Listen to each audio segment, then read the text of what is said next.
العالمين والعاقبة للمتقين والصلاة والسلام على من لا نبي بعده أما بعد أعوذ بالله من الشيطان الرجيم بسم الله الرحمن الرحيم قال الله تبارك وتعالى فانكحوا ما طاب لكم من النساء مثنى وثلاث ورباع فإن خفتم ألا تعدلوا فواحدة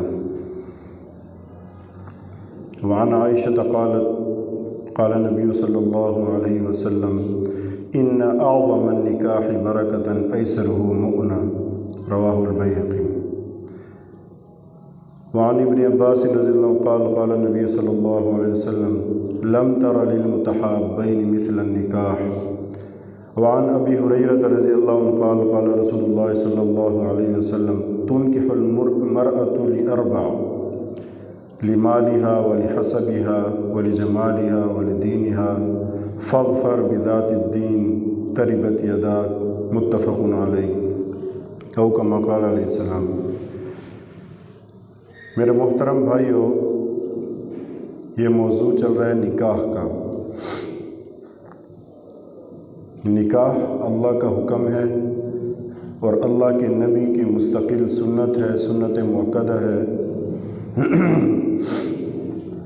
گزشتہ جمعہ میں نکاح کے بارے میں جو باتیں عرض کی تھیں اس میں نکاح کی اہمیت تھی اور نکاح کو دیر سے کرنا باوجود وسعت کے اور رسومات اور رواجات کی وجہ سے اپنی اولادوں کا نکاح دیر سے کرنا، بچی ہے یا بچہ ہے، تو اس کے نقصانات کیا ہوتے ہیں۔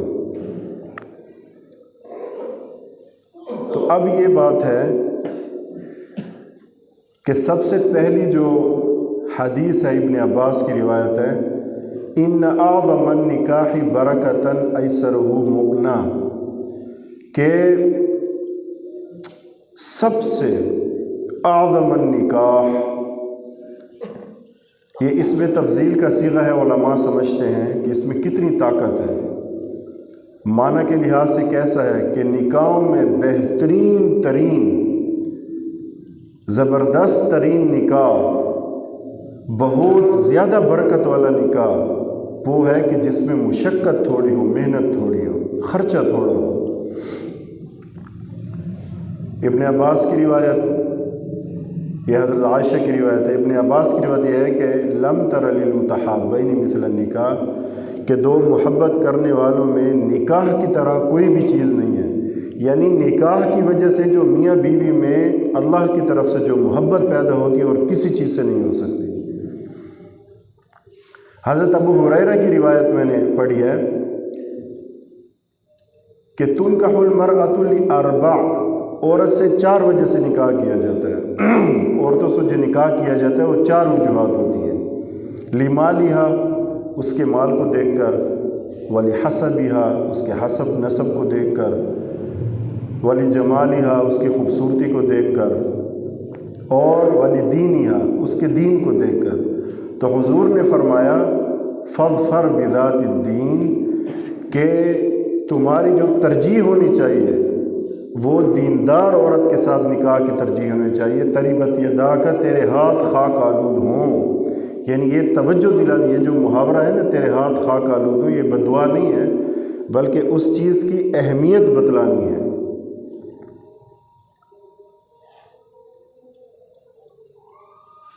تو نوجوانوں سے یہ گزارش ہے کہ یہ جو نکاح ہے، نکاح کی اہمیت کیوں زیادہ ہے؟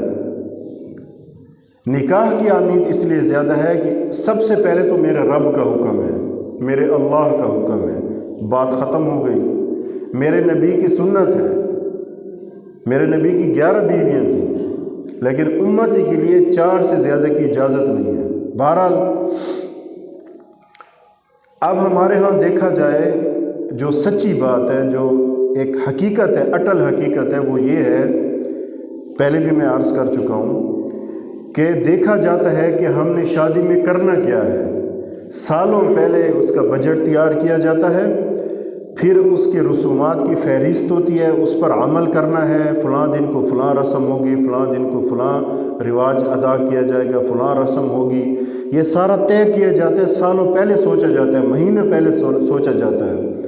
اس دوران اس کی بچی گھر میں بیٹھی ہوئی ہے، اس کا بیٹا ہے، وہ جوان ہے، اچھی بات ہے کہ جلدی شادی ہو جائے، لیکن ان چیزوں کو نظر انداز کیا جاتا ہے، اور وہ بیچارہ جو بیٹا ہوتا ہے وہ کبھی مسجد کے مولانا صاحب سے، کبھی دوسرے مولانا صاحب سے، کبھی امام مسجد سے گاہے گاہے اپنی خواہشات کا اظہار کرتا رہتا ہے۔ ماں باپ کو نہیں بتا سکتا شرم کی وجہ سے، کیسے بتاؤں؟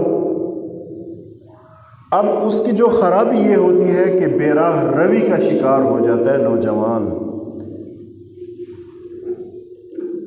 بے راہ روی کا خطرہ بہت زیادہ بڑھ جاتا ہے کہ غلط راہوں پہ نہ چل پڑے۔ یہاں ایک چھوٹی سی اور بات کروں گا، سوشل میڈیا کا دور ہے، موبائل کا دور ہے، کہ یہ ماں باپ بڑی غلطی کر جاتے ہیں جب اولاد کو چھوٹی عمر میں موبائل دے دیتے ہیں کہ بیٹا یہ لو، اور اسے فل آزادی ہوتی ہے کہ وہ ٹک ٹاک بنائے، وہ اپنی آئی ڈی بنائے، وہ جو کرے۔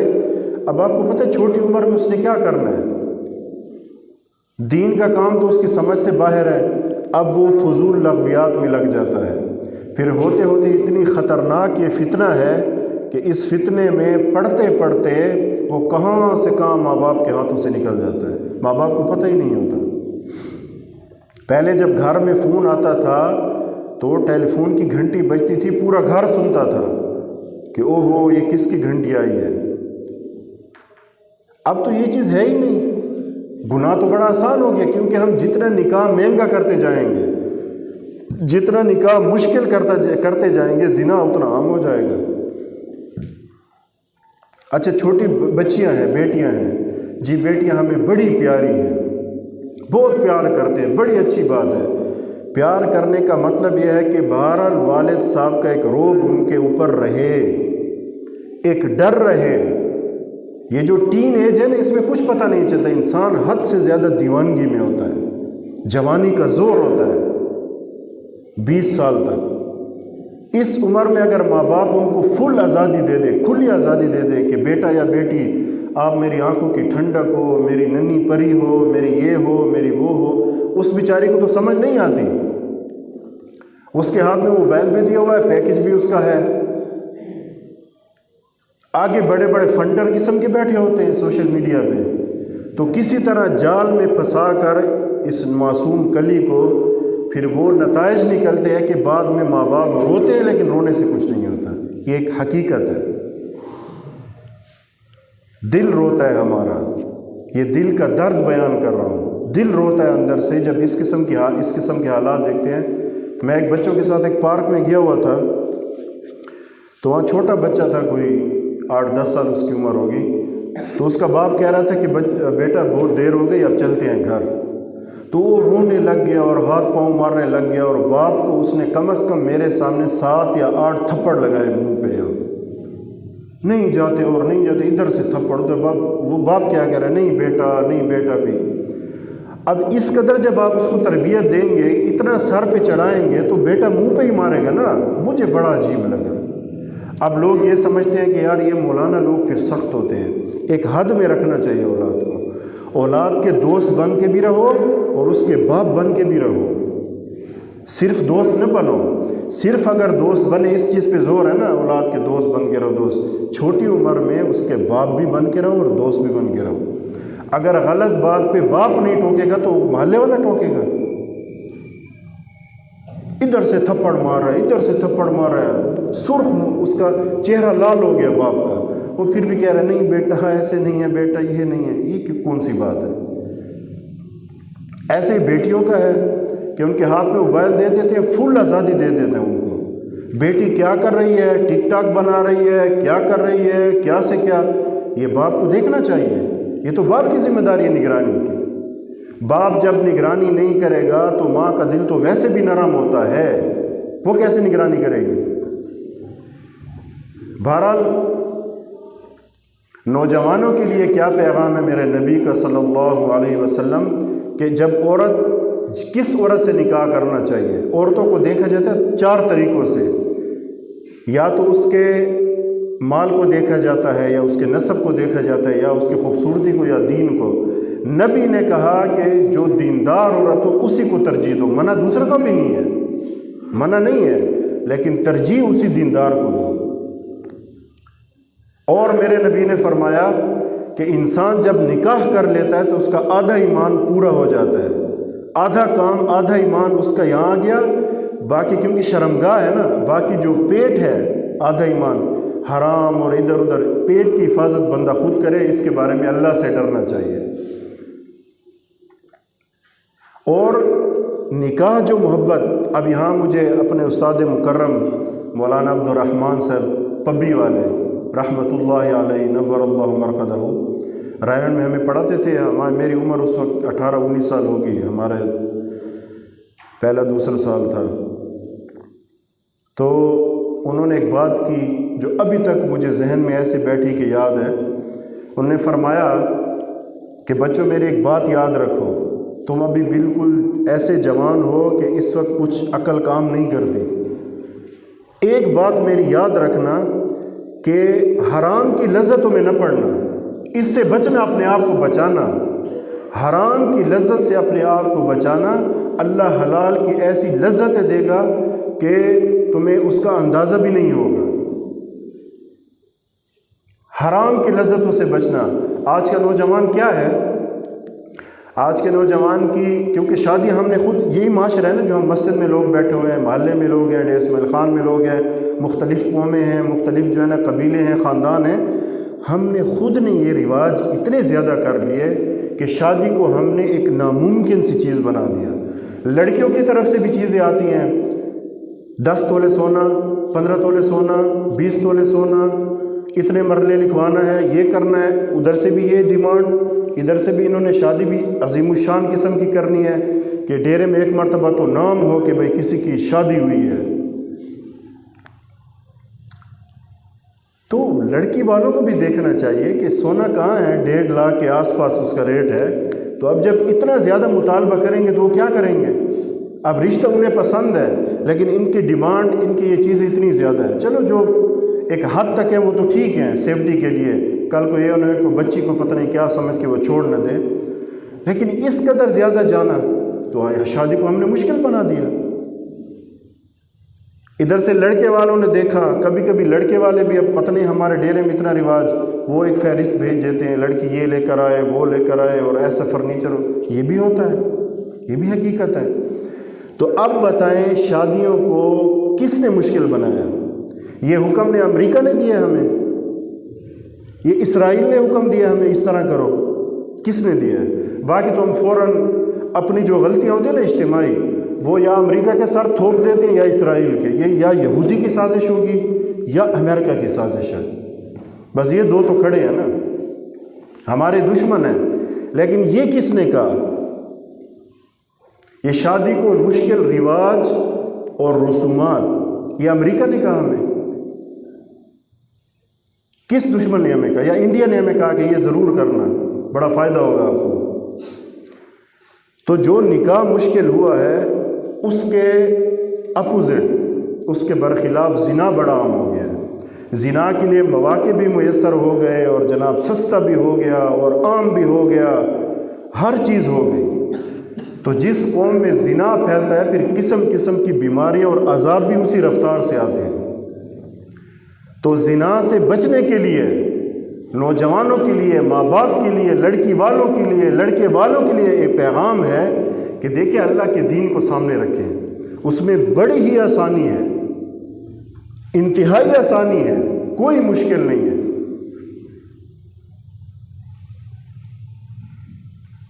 اگر ہم ان کو لمبی مدت تک چھوڑ دیں گے، اگر وہ حرام لذتوں میں پڑ گئے، ایک نوجوان ہے وہ شادی سے پہلے زنا پہ لگ گیا، تو وہی بات آئی نا، اکثر پھر حالات اس طرح بن جاتے کہ پھر طلاقیں واقع ہو جاتی ہیں، تو پھر حلال کی لذت اسے اچھی نہیں لگتی۔ آپ نے بڑے بڑے دیکھے ہوں گے جناب اداکاروں فنکاروں کو، اللہ ان کو ہدایت دے، اس قسم کی جہاں طلاق کی شرح زیادہ ہوتی ہے، وجہ یہ ہوتی ہے کہ آزادی اتنی زیادہ لڑکی کو ہوتی ہے نا کہ وہ اپنی مرضی کے مطابق زندگی چاہتی ہے، شادی سے پہلے بھی اور شادی کے بعد بھی وہ کہتی ہے اگر میرا خاوند ہے تو ہے، لیکن وہ مجھ پہ کوئی ایسی بات نہ کرے جو مجھے روب کی طرح محسوس ہو۔ الرجال قوامون علی النساء، اللہ نے مردوں کو عورتوں سے زیادہ طاقتور اور بلند درجہ دیا ہے نا، لیکن وہ عورت یہ درجہ نہیں دینا چاہتی۔ وہ کہتی ہے نہیں، جیسے مجھے پہلے آزادی تھی اب بھی ویسے ہونے چاہیے، حالانکہ نکاح کے بعد کچھ تو پابندیاں ہوتی ہیں نا، خاوند کے درجات ہیں، دین میں ہماری شریعت میں یہ چیز ہے، اس کی وجہ سے پھر طلاقیں ہو جاتی ہیں۔ اس لیے اگر ان چیزوں پہ ہم نے دھیان نہ دیا، یہ ہم ہی آج ابھی یہ جو مسجد میں بیٹھے ہیں، محلے میں بیٹھے ہیں، یا جو سن رہے ہیں اس کے ذریعے سے، اگر ہم یہ عہد کر لیں کہ ہم نے نکاح کو ہر خاندان اپنے خاندان میں کچھ ملا کر علماء کے رہنمائی لے کر کہ ہم نے نکاح کو آسان کرنا ہے تاکہ ہماری نسلیں زنا سے بچ جائیں، ہو سکتا ہے، کوئی مشکل نہیں ہے۔ علماء ماشاءاللہ بہت زیادہ ہیں، جب بھی کوئی ہو تو کسی عالم کو بلا کر ان سے رہنمائی لے لیں کہ ہم کس طرح کیا کریں۔ ہم اس کا مطلب یہ نہیں ہے کہ رسومات بالکل ختم ہو جانی چاہیے، لیکن جو مشکل ہیں جن پہ اتنا زیادہ خرچ کرنا اور اتنا زیادہ لگانا وہ ختم کر دیں، نکاح آسان ہو جائے گا۔ ایسے نکاح بھی دیکھیں کہ ادھر سے نکاح ہوا، ٹھیک ہے جی، صبح نکاح ہوا، رات کو ولیمہ کیا، ایک دن ہوا، سب ختم۔ حضرت عائشہ کی جو روایت ہے، ان اعظم النکاح برکتاً ایسرہ مؤنہ، سب سے زیادہ بابرکت ترین نکاح جس میں محنت تھوڑی ہو، محنت سے مراد جس میں خرچہ تھوڑا سے تھوڑا ہے، کم سے کم خرچ ہو، عورت کا مہر اتنا زیادہ نہ ہو، اس کے مطالبے اتنے زیادہ نہ ہوں، مردوں کے مطالبے اتنے زیادہ نہ ہوں۔ تو آج جو ہماری نوجوان نسل ہے وہ ایسے ہی تباہ ہو رہی ہے۔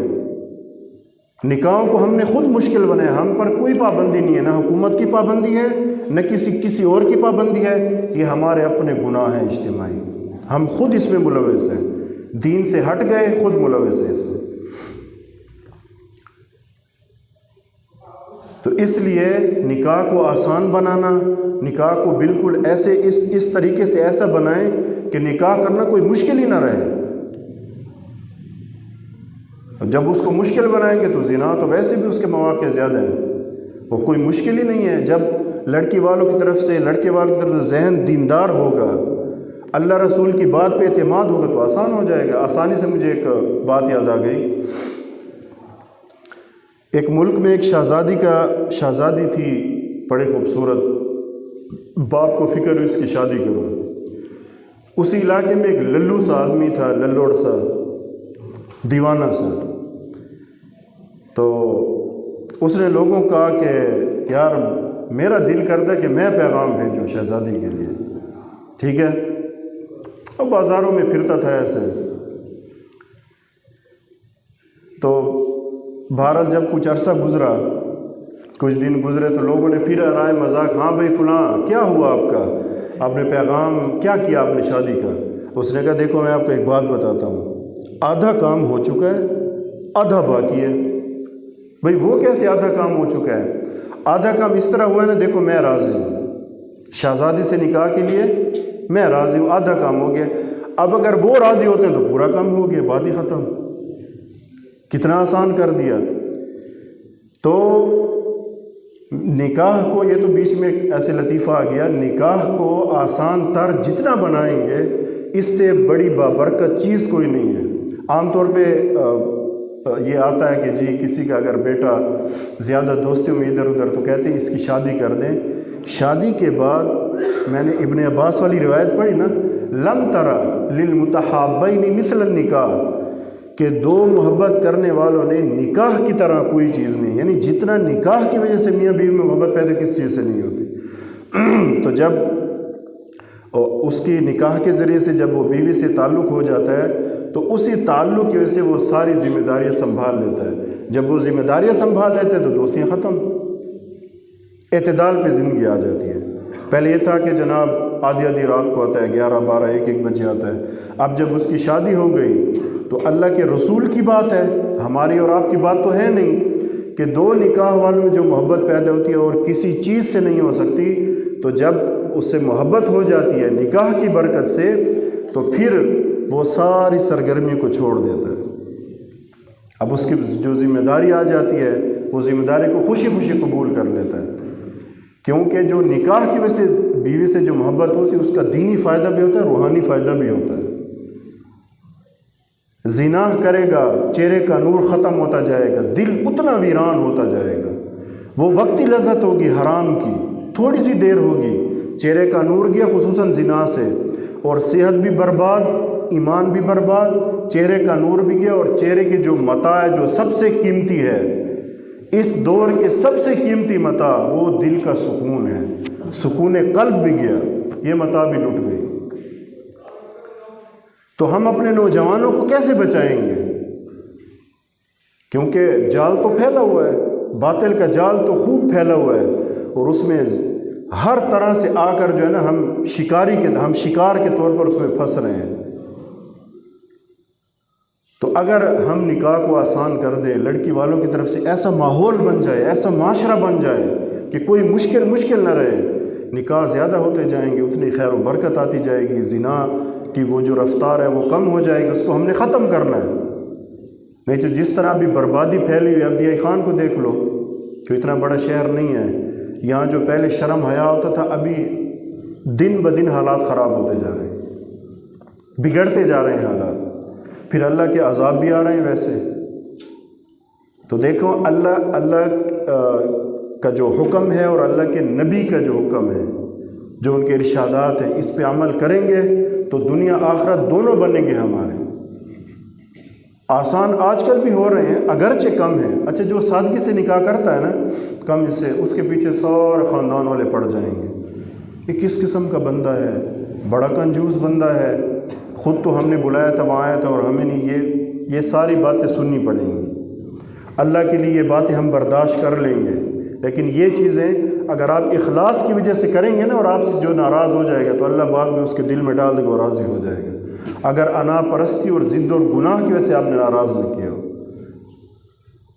اللہ کے معاملے میں کسی کی پرواہ نہیں کرنی، وتعاونوا علی البر والتقوی، نیکی اور تقوی میں ایک دوسرے کے ساتھ معاونت کرو، ایک دوسرے کی مدد کرو، ولا تعاونوا علی الاثم والعدوان، نافرمانی اور گناہ میں ایک دوسرے کی کوئی معاونت نہ کرو۔ آج کل دوستیاں ہیں نا، جو میں نے آپ کو بتایا تھا کہ اگر کوئی موسیقی کا شادی پہ پروگرام کرنا ہے نا تو کہتے ہیں یار میرے پاس اتنے، تو کوئی بات نہیں یار، 20 میں دے دوں گے، 30 فلاں دے دیں گے، 50 کوئی بات نہیں، ہم پروگرام سارا جو ہے نا یہ سیٹنگ کر لیں گے، آپ فکر نہ کریں، کوئی مسئلہ ہی نہیں، ہم آپ کے یار دوست ہیں یار۔ کوئی جگہ ہے بڑی تو وہ شادی کے لیے دے دی، ادھر موسیقی ہونی ہے، یہ اس لیے کہ یار چلو محلے دار ہیں، ہم نے کہا محلے داری کا حق بنتا ہے، کوئی حق نہیں بنتا۔ گناہ کے لیے آپ کی جگہ استعمال نہیں ہونی چاہیے، ولا تعاونوا علی الاثم والعدوان، گناہ اور نافرمانی میں ایک دوسرے کی بالکل مدد کسی پر ضروری نہیں ہے۔ وہ کئی سے سنا ہے نا، وہ کہتے ہیں یار محلے دار تھا، میں کیسے جواب دیتا۔ دوستی بچانے کے لیے اللہ کو ناراض کر دو، دوستی نبھانے کے لیے اللہ کو ناراض کر دو، اللہ کے نبی کے طریقے توڑ دو، توڑ پھوڑ دو، اور کوئی اس کا ارمان اور افسوس بھی نہ ہو، یہی تو ہماری ہلاکت ہے۔ گناہ میں ایسے کھڑے ہو جائیں گے، ایسے یار میں آپ کا دوست ہوں، کمال ہے یہ لوگ، ساری رات وہ لعنتیں برس رہی ہوتی ہیں اس محفل پر، لعنتیں اللہ کی، میں کہتا ہوں بس ایک عذاب نہیں آتا، اللہ کی رحیمی ہے، ورنہ اس مجلس پہ لعنتیں برس رہی ہوتی ہیں، دیکھنے والوں نے آنکھوں سے دیکھی ہیں، اور جتنے بھی آس پاس محلے کے گھر ہیں وہ سب جب تک ان کا پروگرام ہے وہ بیچارے جاگتے رہتے ہیں، 12 بجے ہے، 1 بجے ہے، وہ آس پاس جتنے گھر ہیں نا جو محلے میں کسی کی بڑی جگہ ہوتی ہے اور موسیقی کے لیے، اب وہ سارے آس پاس جاگ رہے ہوتے ہیں۔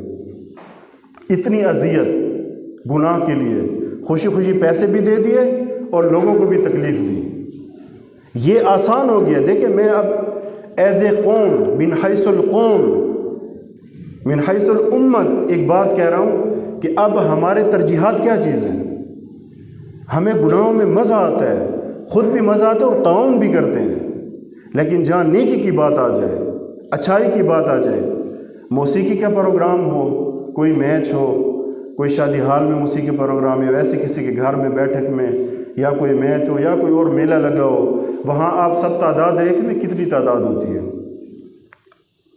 کہیں درس قرآن شروع ہو، درس حدیث شروع ہو، کسی مولانا صاحب کا آواز ہو، کسی بزرگ کی مجلس ہو، وہاں بھی تعداد دیکھ لو۔ تو اللہ اس کے مطابق پھر فیصلے بھی ہمارے کر رہا ہے۔ ویسے بے شرم، بے غیرت اور کمینے قسم کے حکمران بھی ہم پہ مسلط ہو رہے ہیں، جیسی روح ویسے فرشتے۔